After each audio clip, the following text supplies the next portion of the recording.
Welcome back to the Contrary Podcast. I'm Charlie Sykes. We have a very special guest today, Pulitzer Prize finalist, historian, author, and journalist Garrett Graff, who is also the host of the Peabody-nominated podcast, The Long Shadow.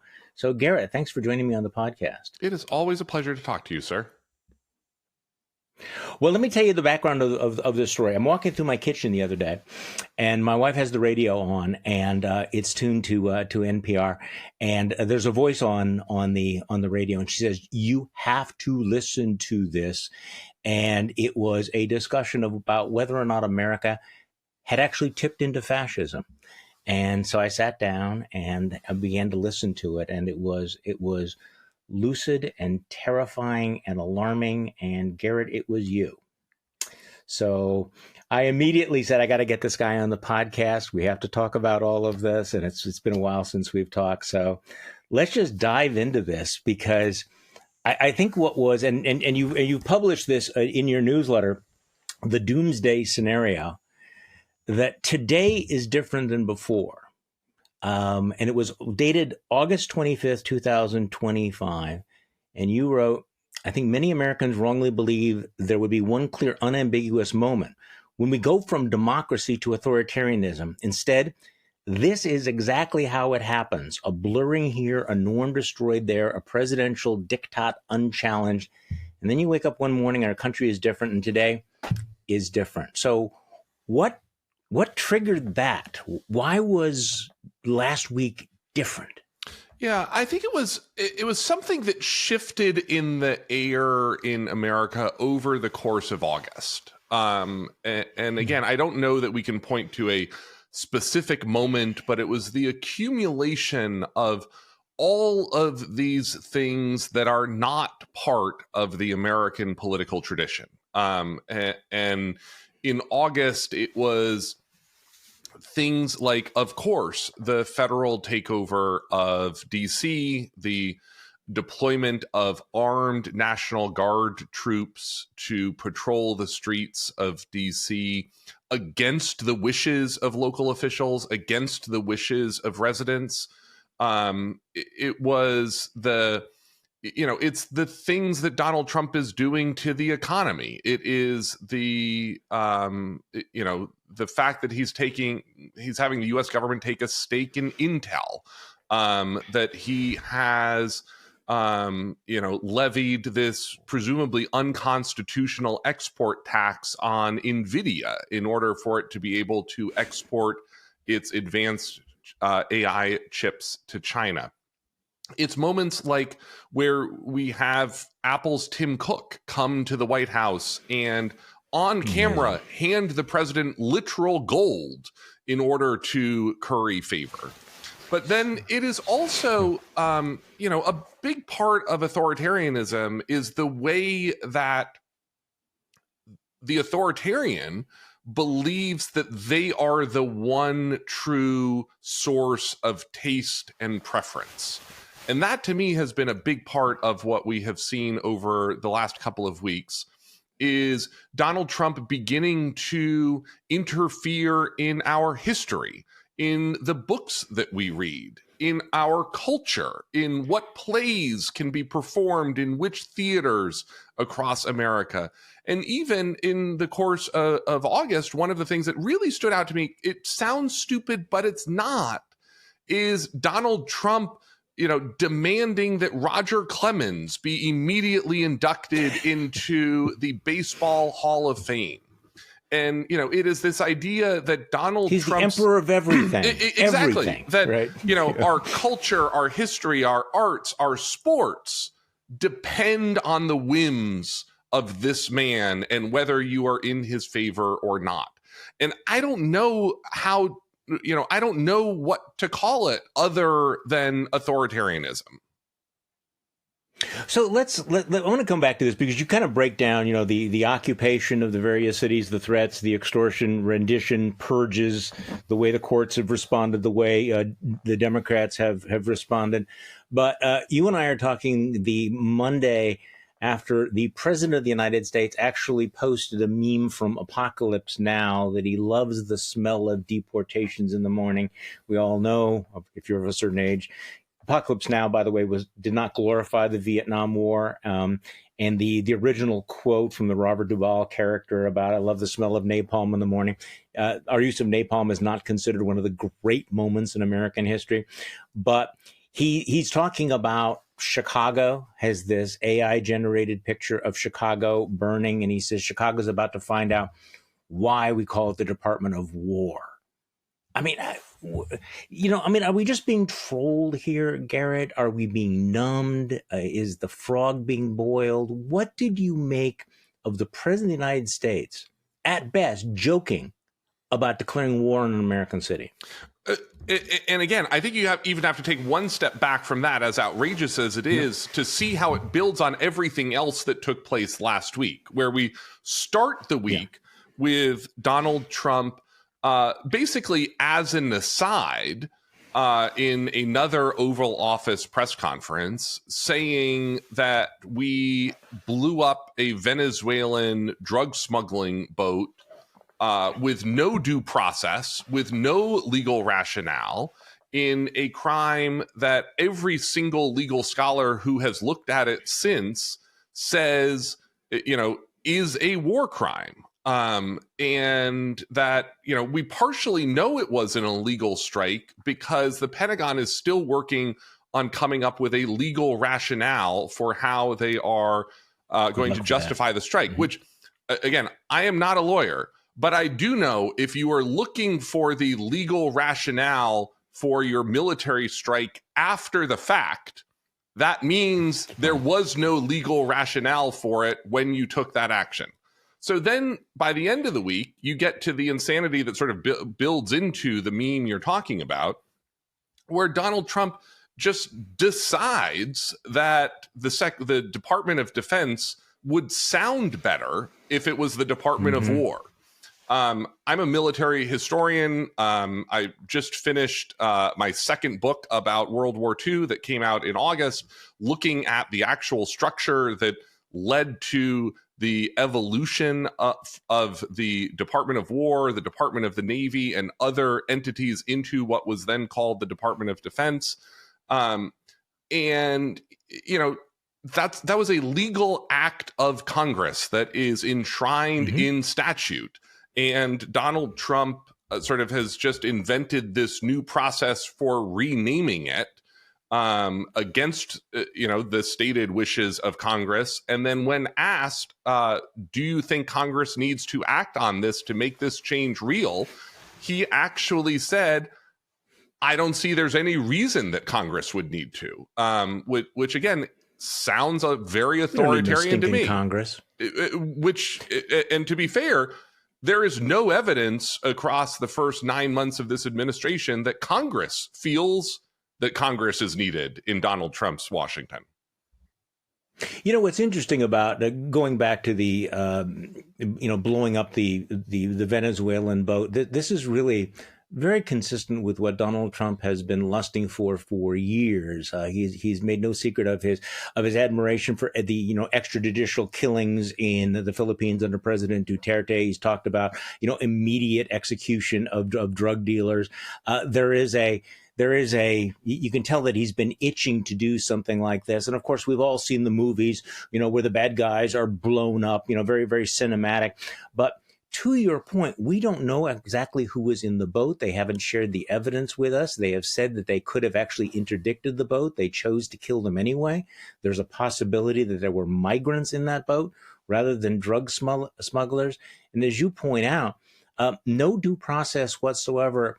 And when they've been asked about this, you have J.D. Vance saying, I don't care what the shit, what he's actually, what did he say? It's I don't give a shit. I don't give a shit.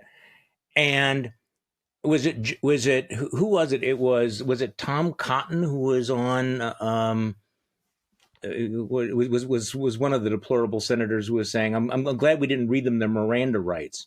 So we are having this sort of watching the brutality. He changes the name of the Department of Defense to the Department of War. Now, this is a guy that ran, as you know, against endless wars, but he is really itching for war. And to your larger theme, Donald Trump really wants to be a wartime president, doesn't he? A wartime president who can deploy the military, who can declare emergencies, and who is the commander in chief. And this is not irrelevant to the kind of way that he is conceptualizing his power, is it? No, it's not. And I think again, we have to fit into this model what he is doing to federal law enforcement alongside this, where, the takeover of DC, by the time this podcast posts, we could see the takeover of Chicago. Who knows what other cities might be in the coming hours, days, and weeks ahead. But you can tell that these federal occupations are being done to the residents of these cities and not on their behalf, which again is the hallmark of an authoritarian regime. Go to any authoritarian regime in the 20th century or the 21st century. What you see is armed paramilitary units policing the capital and policing major cities. And you can tell in DC very particularly that the residents feel that they are being intimidated by this and not being helped by it because of the collapse of restaurant reservations, the collapse of tourism. I was just in DC actually over this past weekend, and hotel rates were as cheap as I have seen them since March of 2020. Really? And that, the downtown is deserted, parks are deserted, monuments are deserted, because no one wants to bring themselves out into a situation where they could end up in one of these arbitrary encounters with armed officers of the state. DC had a huge protest down 16th Street marching toward the White House this weekend, which again is as clear evidence as you could possibly have that these residents don't want this federal presence. Well, now, occupying Washington, D.C. is one thing under the law, given the sketchy home rule, status of Washington, D.C. Having National Guard troops come from the state of Texas to go to Illinois over the fierce objections of the governor of Illinois, the mayor of Chicago, that strikes me as a completely different category. And I wonder what you think about that. And again, we're all trying to calibrate, not to be too hysterical, not to be too alarmist, but also to, wake up and look at what is actually happening. So talk to me about that, because that feels like the invasion of Chicago would be much more dangerous than what we've seen so far. So what happens when you have Texas? What is the state of the law? Do you have some sense of that? Yeah, to use the Texas National Guard to go into Illinois over the objections of Illinois officials? Yeah. I do know enough of my U.S. history to know that when we have armed troops from one state invading another state against that governor's will, we actually have a chapter in our history that we refer to as the war between the states, or the Civil War, that encompasses that exact set of definitions. Now, by the way, I will mention it worked out a lot better for Illinois than it did for Texas. But that, I think that there is no other way to look at this than some type of, armed authoritarianism and or internal insurrection that is taking place here. And Charlie, one of the things I've tried to do in my newsletter across this year is write some of these columns in the guise of a foreign correspondent covering this elsewhere. Because again, I think we would have a much clearer way of understanding this if we were reading about this taking place in a foreign country where someone said, you know, armed paramilitary units loyal to governors, you know, were being deployed against separatist states, you know, in distant provinces, you know, blah, blah, blah, blah. Like, that's language that we are familiar with, right, that we are sort of, that are easy for us to understand in the context of what's taking place elsewhere. And I think we are numb to what the conclusions of these events are here because we're trying to fit them into the sort of normal standard deviation of American politics. I think that that's really an interesting point. I had a conversation earlier this morning with somebody talking about what's going on here. And I said, I find it more and more valuable to talk to people who have experienced or have knowledge of authoritarianism abroad, because, you know, American history doesn't provide that many guides. It provides some, but to understand what's happening now, you need to talk to somebody like a Gary Kasparov, or you need to talk to somebody that understands Hungarian authoritarianism like Anne Applebaum, because those are the analogies. So let's walk through some of the things that you point out as this tipping point.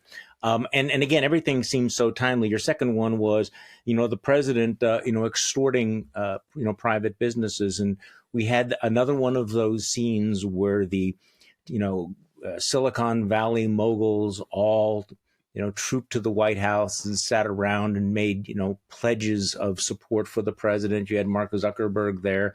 You had, I assume Tim Cook was there. And you, so give me your sense of that and why the titans of industry are willing to go in and bend the knee to Donald Trump, what it's telling you. Because they are being very pragmatic in the sense that in an authoritarian structure, the right of their businesses to exist and conduct commerce is dependent on the personal whim of the president of the United States. Mm-hmm. And that is not the way that the American economy has typically operated. And it is worth, again, sort of noting this as part of the slide into authoritarianism, which is when CEOs feel obligated to make these types of pilgrimages to sort of plead for support and, you know, literally offer tribute to the president in a personal capacity, you know, that is not the normal structure of American capitalism. So why was Bill Gates there? Do you have any insight into all of that? I mean, okay, these guys are richer than fuck. I mean, and yet they feel the need to do it. I mean, what does Bill Gates have to gain or lose? Why is he, as he joined the grovel parade? Well, I think what we have seen, and I don't have any sort of specific insight into the Gates operation, but what we've seen from public support is the Gates Foundation changing some of its giving strategies to more closely align with the president's and MAGA's priorities, which again is not the normal way that the nonprofit and philanthropic community in the United States is supposed to operate. And, you know, when you talk about, you know, the Russian experience, the Hungarian experience, you know, a big question for me in all of this is, are we Germany 1933 or are we Hungary 2015? You know, are we sort of on the track for, you know, Orban's, you know, semi-autocratic, kind of quirky Hungary under Donald Trump, or sort of are we headed toward an American Reich? And as I mentioned, I just finished this book about World War II, an oral history of the Manhattan Project and the atomic bomb. And I'll tell you, the most chilling chapter of that book to work on was the story of the mostly Jewish refugee scientists fleeing the enveloping cloak of Hitler's fascism. And them talking about how clear-eyed they were about where Germany was headed, how little German democracy actually resisted the rise of Adolf Hitler, in part because, and this is going to sound pretty familiar about the Republican Party, the sort of sense that, oh, we can control Hitler once he gets into power. Like, we can put the guardrails around him and, use him to our own advantage. And then also, what was so chilling in reading the memories and the testimonies of these Jewish scientists was how accommodating so many of their colleagues were. One of the scientists tells the story of being stopped by, a Hitler, brown shirt neighbor in the street who basically just said, I didn't really want to join them, but it was going to be good for my career, and it wasn't really worth it to, not join. And I feel like we are watching that take place across American society right now, sort of one institution after another, where, whether it's America's law firms or whether it's America's CEOs or universities, or a lot of the universities, with a couple of very notable and important exceptions, it is this sort of sense of so many of the things that we think of as the bedrocks of American society, and American institutions saying, it's just going to be real complicated for us to try to object to this. So, we're going to just go along with it. And I think that's the big shock of the last year. I mean, Trump is Trump. Trump is doing what he was going to do. It is the hollowness of those institutions and their unwillingness. Do you have some thoughts about? Because I think that we expected that there would be more pushback. Were they hollowed out? Were they lacking the courage of their own convictions? Why have they been so willing to cave in, even after it's become obvious the direction that it's taking? That's why I asked the Bill Gates question. Yeah. Because in early September of 2025, you can't really simply rationalize, well, if I'm in the room, we can stop bad things from happening because the bad shit's been happening, at ramming speed, right? So what's your theory of the case here? My theory of the case is sort of a couple-fold. One is, and I actually talked about this a little bit in the essay that we started this conversation talking about, because I covered politics and government in Washington for most of the last 20 years. I was editor of Washingtonian Magazine, and sort of right at the center of Washington society and politics, and then went on to edit Politico magazine, sort of similar access to political figures. I had always assumed that there was some red line that Republicans would not trade for greed and power. And I tell the story in the essay about sort of one of the first moments where I saw that, or where I began to doubt that. And it was in the midst of the 2008 financial crisis. I was at one of those sort of backgrounder reporter luncheons. You have been to approximately 10,000 of this exact same lunch in Washington over the years. With Eric Cantor, right in the midst of the fall, as Congress was... Who was majority leader at the time. Yes, and who was, huge rising star in the Republican Party, and was, heading in... The whole Congress was debating sort of the first big bailout of Wall Street. President Bush said he wanted it. The the Hank Paulson, the Secretary of the Treasury, said he wanted it. Ben Bernanke, the chair of the Federal Reserve, said we needed it. John McCain, the presidential nominee, said we needed it. And Eric Cantor said in this luncheon, yeah, we're going to go ahead and vote it down. And we were all incredulous in this luncheon of, every single leader in your party and in sort of American life right now says this is necessary to prevent the collapse of the American economy. And Eric Cantor was basically like, who cares? Like, we're just going to vote it down on principle. Yeah. And I walked out of it feeling that I had glimpsed this sort of nihilism that was beginning to take over the core of the Republican Party at that time. Which, you sort of lived this transition as well and made a very sort of important choice to not participate in it along the way. But it made me sort of realize, like, these are not people who have some grander vision for sort of a better America in the sort of realm of normal politics that we are used to. And so I think, when you talk about the institutions being hollowed out, you talk about sort of the collapse of the moral heart of a lot of America.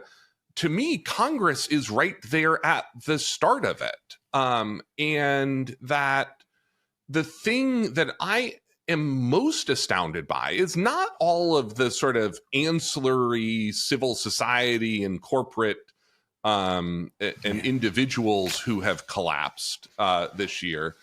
It's that Congress doesn't care whether Congress exists in the future. You would think sort of at some point in this, there would be some self-preservation kick in where they would say, hey, no, we really mean it when we pass a federal budget. And that is a law for a reason that the president needs to actually abide by.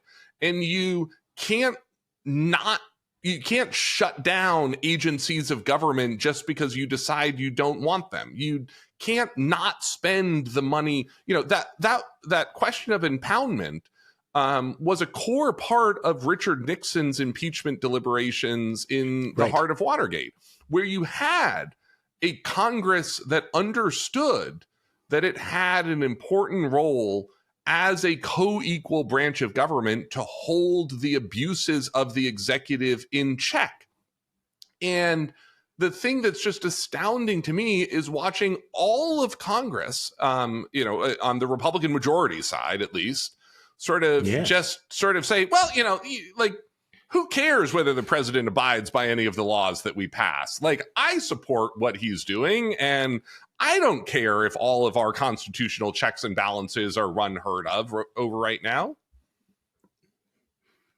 No, this is so amazing, and of course, this is something that the founders did not anticipate. I'm sorry to say, they assumed that there would be a certain jealousy that the members of Congress would not turn themselves into potted plants. And there are people alive today who can remember when the Speaker of the House of Representatives sat down for a meeting with the president. They dealt with one another as equals, and often it was the Speaker who dictated to the president what was possible and what was not possible. They didn't think of themselves as potted plants. They didn't think of themselves as, spear carriers for the administration. And it has been amazing. But I want to go back to the point that you made that I think is just critical to understand all of this. And earlier today, I was saying that I had a conversation with somebody about, what's happening to conservatives, the cognitive dissonance that you have of, conservatives who claimed they were for small government that are now embracing this interventionist government, the free market conservatives who are now embracing the sort of quasi-state socialism of Donald Trump. And I do think that the key point you made, though, is to understand the nihilism that was taking over the party, that if you're looking for any kind of intellectual consistency, forget it, that all of that was kind of a thin gloss over what was happening. And in order to understand, I think a lot of things that are happening, you have to understand this nihilism that at their heart, there is no fundamental principle. There is no red line. There's nothing they will say that is too unacceptable for us. And for a lot of us who had taken for granted, or perhaps at even naively face value, the fact that Republicans and members of Congress claim to stand for something, to watch all of this is really vertiginous. It is truly extraordinary. And it's just sad is sort of part of it. Like, one of the things I sort of keep coming back to over the course of this spring and summer is, at the end of the day, it turns out there is only one check and balance that actually matters. And that is good moral character. And that sort of everything else in American life and the Constitution and the Bill of Rights and, sort of normal politics is downstream of, have you elected someone who gives a shit? And we now have very directly J.D. Vance on the record this weekend saying he doesn't. And that to me is sort of as clear a statement about where America is headed as we can get.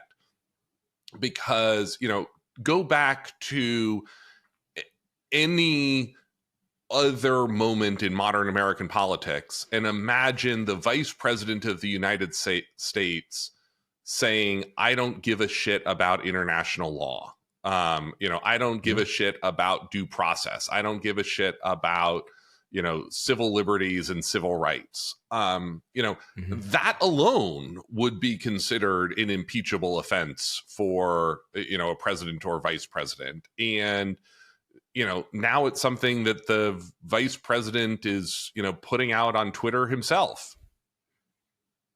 Yeah, and as I wrote over the weekend, I didn't have a woke Rand Paul on my bingo card for 2025. Rand Paul pushing back and saying, "Whoa, wait! I mean, okay, we're all for law and order here, but did you ever watch To Kill a Mockingbird? Did you ever think that, by the way, Rand Paul ever watched To Kill a Mockingbird?" I found that rather extraordinary.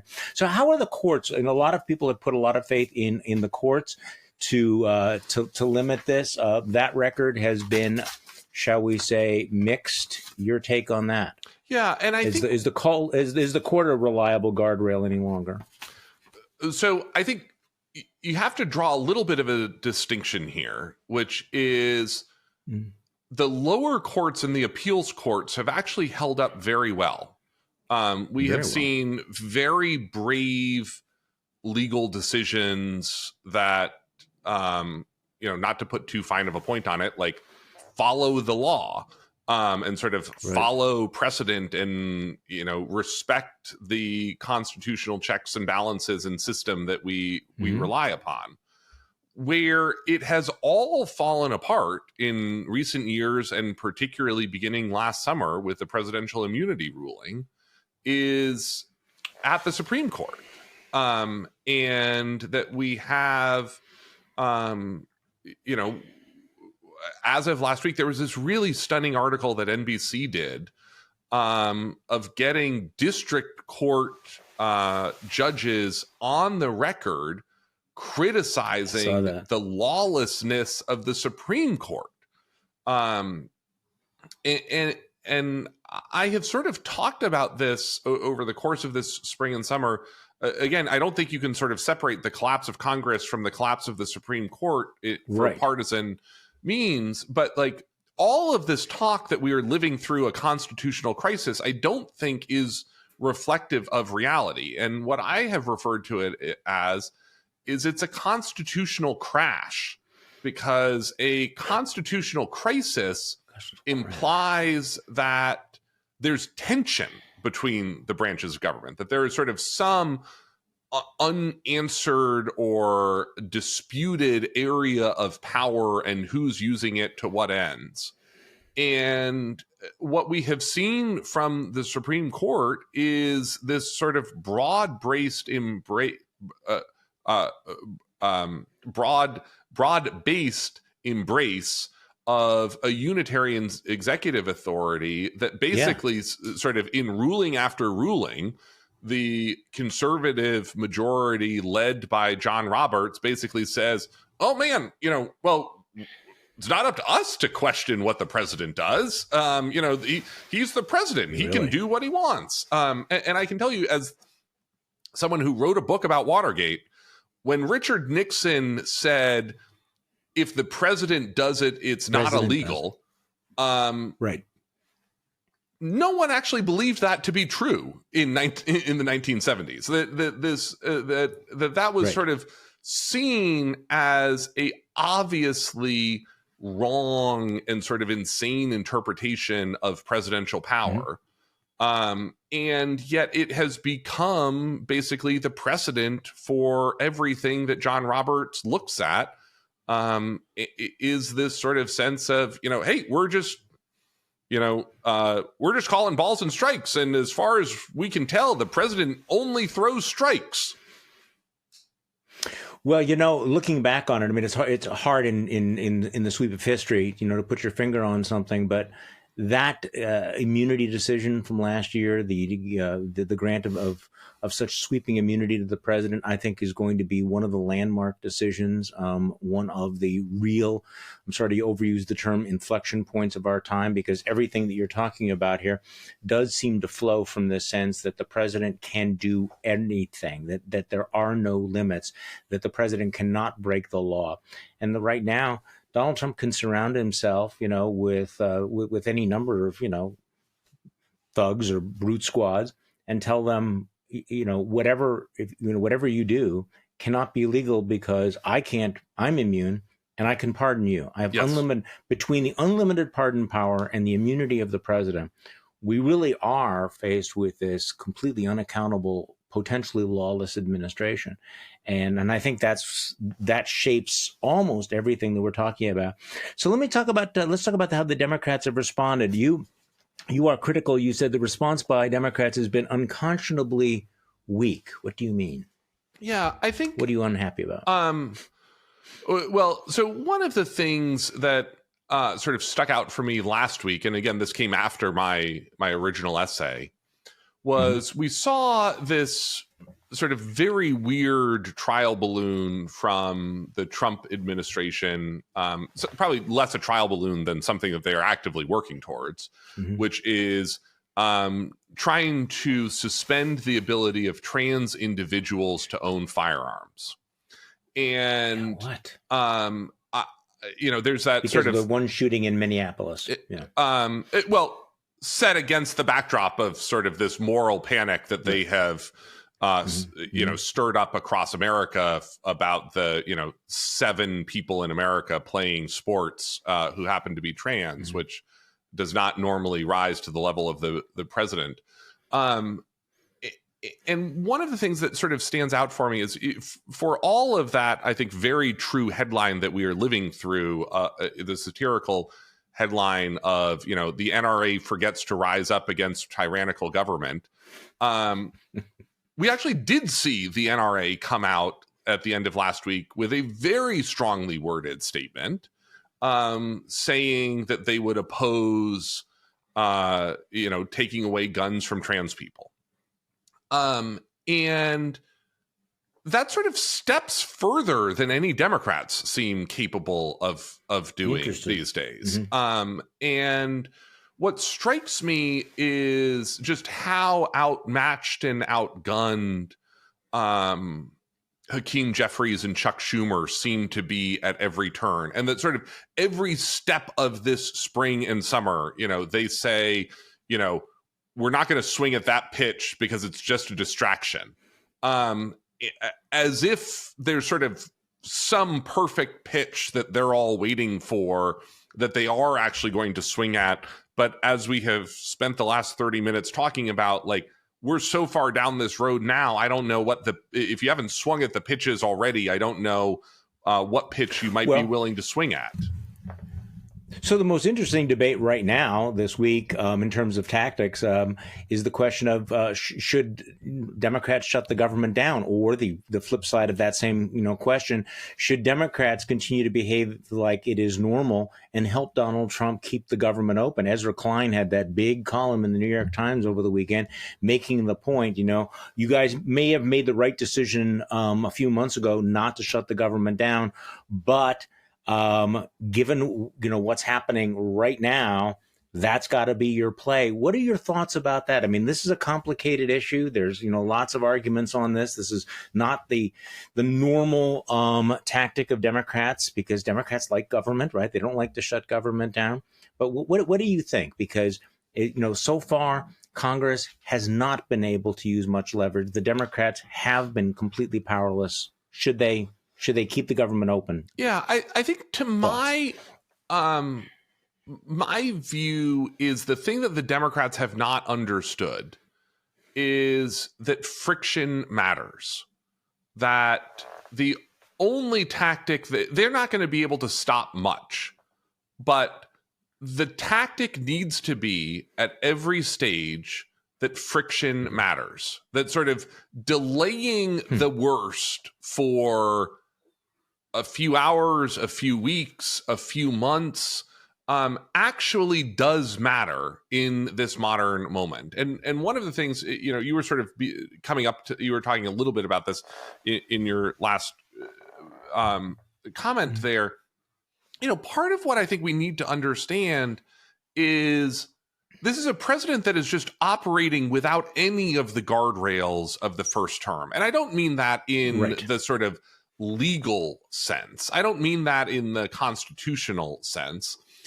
I mean that sort of in the example of the Department of War. Like, the Department of War, to me, is one of those Mad King edicts that in the first term, the quote-unquote grown-ups around Trump would have talked him out of, would have been able to sort of distract him or shunt it off to the side, or sort of, just, smile and nod as he, ranted and raved about this.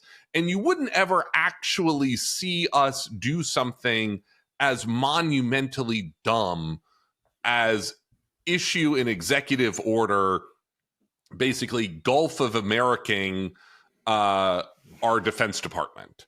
And that the fact that we saw that go in the space of like barely a week, from sort of random musing in the Oval Office to executive order and, bronze signs being changed in the Pentagon, really illustrates to me that there is no stopping Donald Trump's whims.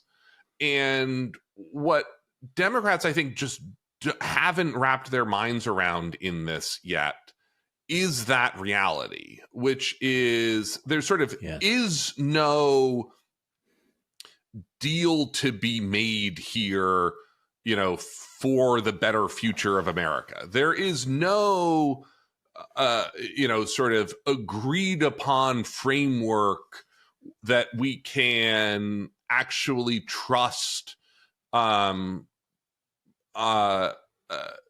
Trump to carry out on the other side of a budget deal. And we sort of saw Chris Murphy, arguing about this on the Senate floor the other day, where he's like, look, I'm the ranking Democrat on Homeland Security. What's the point of me working on writing a budget for the Department of Homeland Security in good faith if you're just going to spend the money any way that you want and ignore any of the rules and policies and laws that we actually write into it? Yeah, well, that is the point. Okay, so this comes back to the more fundamental question. Your article uses the F word, connecting all of these dots, talking about the occupation, the extortion of businesses, the rendition and kidnapping of migrants, the purges, the court, all of this. But you call it America tips into fascism. And I guess the question is that an overstatement? Why did you use the word fascism as opposed to, this is part of the calibration, because there are folks watching this, listening to this, going, okay, this is Trump derangement syndrome. This is more hysteria. You guys are anti-Trump. We get you guys are anti-Trump. But fascism, seriously? Look at the behavior of ICE. I don't know what fascism looks like on the streets in any city in the 20th century or 21st century, other than masked anonymous agents leaping out of unmarked cars, kidnapping people without due process, disappearing them into a system where even if they are U.S. citizens, it may take days or weeks for them to get themselves free. And, you know, I don't know what it looks like other than a scenario where you wake up here in America on a, you know, one morning and there is a non-zero chance that whether you are an American citizen or not, whether you are convicted of a criminal charge or not, you could end up getting disappeared to a torture gulag in Central America before anyone has a chance to review your case in a court of law. And again, I think we would sort of understand all of this better Nightmare. if it was happening in a foreign country where we could sort of write about it in cleaner language than our White House press corps is used to writing about it. Oh my God, Garrett Graff, thank you so much. The article is "America Tips into Fascism." We'll have a link to the doomsday scenario in the newsletter. You know, thank you so much for your insight and your time today. I appreciate it very much. I would say my pleasure, except it's not exactly. No, but you know, these are the kinds of things that we need to do. We need to talk about it. We can't be in denial. The denial, the complacency has gotten us to where we are today. And thank you all for listening to this episode of To the Contrary podcast. I'm Charlie Sykes. You know why we do this, why we're going to continue to do this, why we are here for the duration, because it is so important to continually remind ourselves that we are not the crazy ones. Thank you.